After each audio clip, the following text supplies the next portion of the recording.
Prévu pour être l'un des principaux protagonistes du choc entre le PSG et le Barça, Kylian Mbappé aurait pu jouer pour les Blaugrana. Cependant, le club a choisi de privilégier Ousmane Dembélé et affirme ne rien regretter. 3 ans après son incroyable récital au Camp Nou, conclu avec un triplé retentissant, Kylian Mbappé espère bien une nouvelle fois tourmenter le Barça, mercredi, lors de la première manche de leur quart de finale de la Ligue des Champions. C'est le moment pour les grands joueurs, donc je suis prêt et bien sûr, comme d'habitude, je ne vais pas me cacher, a-t-il prévenu ce week-end. Les raisons de briller ne manquent pas pour le champion du monde tricolore. Et l'identité de l'adversaire ajoute à l'enjeu de ce duel au sommet, potentiellement son dernier match de Ligue des Champions sous le maillot parisien au Parc des Princes.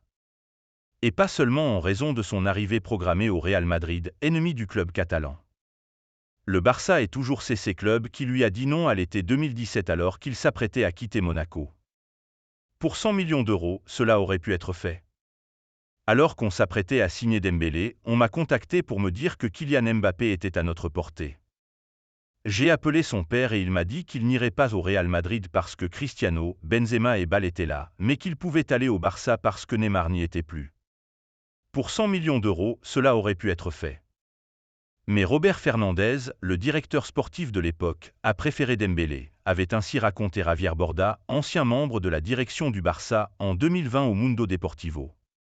Ce raté peut laisser d'immenses regrets aux Blaugrana. Kylian Mbappé est devenu celui que beaucoup considèrent comme le meilleur joueur du monde et Ousmane Dembélé a enchaîné les blessures avec le Barça. Pourtant, le peuple catalan a un tout autre ressenti.